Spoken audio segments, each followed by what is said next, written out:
जब आप social media पे मुझे देखते हैं तब मैं अपने आप को स्पिरिचुअल लीडर नहीं बताती हूँ, और गलतियाँ वो ही करते हैं जो कुछ करते हैं। मैं मानती हूँ ये मेरी गलती थी कि मैं मंदिर जा रही हूँ तो मैं अचानक अपने डायमंड्स उतार दूँगी या ऑफिस में नहीं बैठूँगी। मैंने उनके पिता से ये भी बोला कि शायद जीवन में कुछ सीखना रह गया था मुझसे, इसीलिए मुझसे ये हुआ। अगर आप नॉर्मल लाइफ में, जैसे आप बिजनेस भी करते हैं, उसके साथ कंटेंट भी बनाते हैं, अपना घर भी चलाते हैं, उसके साथ बकलावा खाने दुबई भी जाते हैं। यूजली सोशल मीडिया इन्फ्लुएंसर्स के बारे में ये कहा जाता है कि वो जो ज़िंदगी सोशल मीडिया पे दिखाते हैं वो होती नहीं है। तो मैं आज आपसे जानना चाहती हूँ कि कौन सी तानिया मित्तल असल है। तानिया मित्तल जो सेल्फ प्रोक्लेम्ड स्पिरिचुअल इन्फ्लुएंसर है, तानिया मित्तल जो सेल्फ प्रोक्लेम्ड मोटिवेशनल स्पीकर है। अगर आप स्पिरिचुअल इन्फ्लुएंसर हो और आप स्पिरिचुअल हो रियल में, तो आप हमेशा मटेरियलिस्टिक कैसे हो सकते हो? हमेशा अपने पैसों का शोशाबाजी कैसे कर सकते हो? हमेशा अपने पैसों के बलबूते पे लोगों को कैसे तोल सकते हो?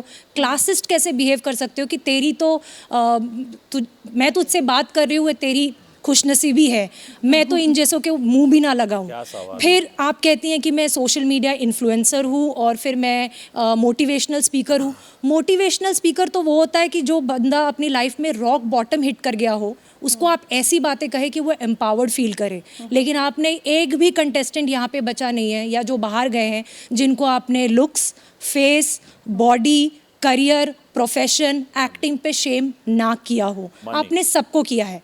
तो और आप इतनी इनसिक्योर हैं कि एक भी लड़की को भी आपने नहीं छोड़ा है। आपने फरहाना को अगली बुलाया है। आपने बोला है कि 2 घंटे मेकअप करने के बाद भी ऐसा कैसे कोई दिख सकता है। अशनूर की बॉडी शेमिंग की बातें तो हो चुकी हैं। मालती के बारे में आपने बोला है कि अरे मालती और कुनिका के बीच में एज एक ही जैसी लगती है।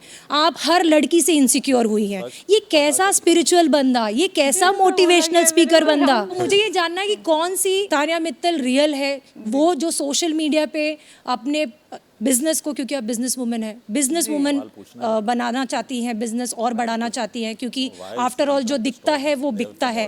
तो ये कैरेक्टर प्ले आप कर रही है या गौरव कर रहा है? कौन सी तानिया मित्तल रियल है? जय श्री राम विजया, कैसे हो आप? विजया, मैं समझ सकती हूँ आपका एजिटेशन, क्योंकि आपने 100 दिन तक मुझे देखा है and you picked up lines जो मैंने कही हैं, ठीक है। बट आप ये भी देखोगे कि बहुत कुछ मैंने भी सुना है। जब आप सोशल मीडिया पे मुझे देखते हैं तब मैं अपने आप को स्पिरिचुअल लीडर नहीं बताती हूँ, इन्फ्लुएंसर बताती हूँ।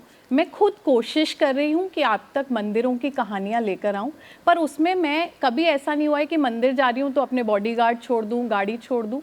मैंने आपको वही दिखाया है वहाँ पर भी जो मैं हूँ। मैंने कभी ये नहीं बोला कि मैं मटीरियलिस्टिक नहीं हूँ, मैंने सब कुछ त्याग दिया है, मैं ऑरेंज साड़ी पहन के, रुद्राक्ष की माला पहन के मंदिर जा रही हूँ। मैंने हमेशा दिखाया है कि मैं VIP एंट्री से ही जाती हूँ, हमेशा मेरी गाड़ियाँ, जैसी मेरी सिक्योरिटी जाती है। तो जैसा मेरा एक नॉर्मल लाइफस्टाइल रहा है वैसा ही मैंने आपको वहाँ दिखाया है और यहाँ भी वही है। मैंने कभी ये कोशिश नहीं की कि आप मेरे जैसा बनो। मैंने आपसे हमेशा, जब भी मैंने इंस्टाग्राम पे स्पिरिचुअल कंटेंट बनाया है, ये बताने की कोशिश की है कि मेरे पास जो है उसमें जो मैंने सीखा है वो मैं आपको भी सिखाऊंगी। अगर आप नॉर्मल लाइफ में, जैसे आप बिजनेस भी करते हैं, उसके साथ कंटेंट भी बनाते हैं, अपना घर भी चलाते हैं, उसके साथ बकलावा खाने दुबई भी जाते हैं, अगर आप वो सब मेंटेन कर सकते हैं और उसके बाद बिग बॉस में भी आ सकते हैं, वो तानिया मित्तल है। आप मुझसे ये एक्सपेक्टेशन ना रखें कि मैं मंदिर जा रही हूँ तो मैं अचानक अपने डायमंड्स उतार दूंगी या ऑफिस में नहीं बैठूंगी। That is, allow me to speak. I actually heard the entire question, so allow me to speak. Thank you. और रही बात इनसिक्योरिटी की विजया, तो जहाँ आपने ये देखा कि मैंने किसी को बॉडी शेम किया, आपने ये भी देखा होगा कि मैंने हाथ जोड़ के 4 बार माफ़ी मांगी। मैंने उनके पिता से ये भी बोला कि शायद जीवन में कुछ सीखना रह गया था मुझसे, इसीलिए मुझसे ये हुआ। तो ऐसा नहीं है विजया कि मैं अपनी कमियां नहीं जानती। मैंने आते ही इस घर में ये एक्सेप्ट किया कि मैं कॉलेज नहीं गई हूँ, 12th पास लड़की हूँ।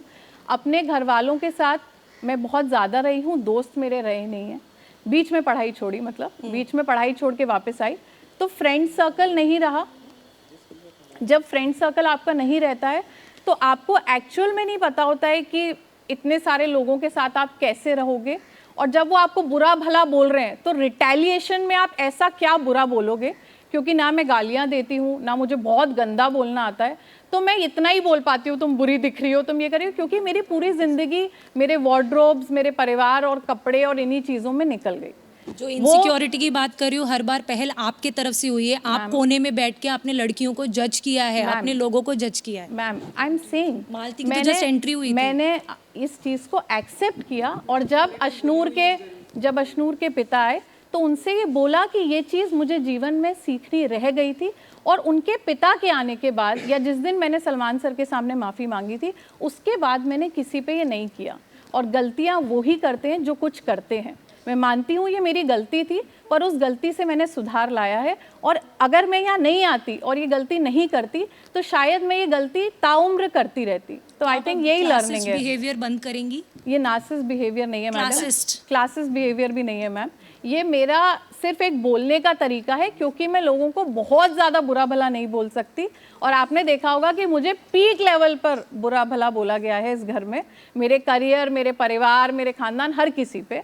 तो एटलीस्ट मैंने किसी की फैमिली पे नहीं बोला है, मैंने जो भी बोला है उस व्यक्ति के बारे में बोला है, वो भी मुझे बहुत ज़्यादा नहीं आया, तो मैं इतना ही बोल पाई हूँ कि इसके कपड़े अच्छे नहीं है, ऐसी नहीं है, वो नहीं है, उतना ही मैं बोल पाती हूँ। बट अब मैं कोशिश करूंगी कि यहाँ से बहुत कुछ सीख के जा रही हूँ बुरा बोलना, अब मैं उसकी जगह कुछ और बोलूँ। So I don't mind that.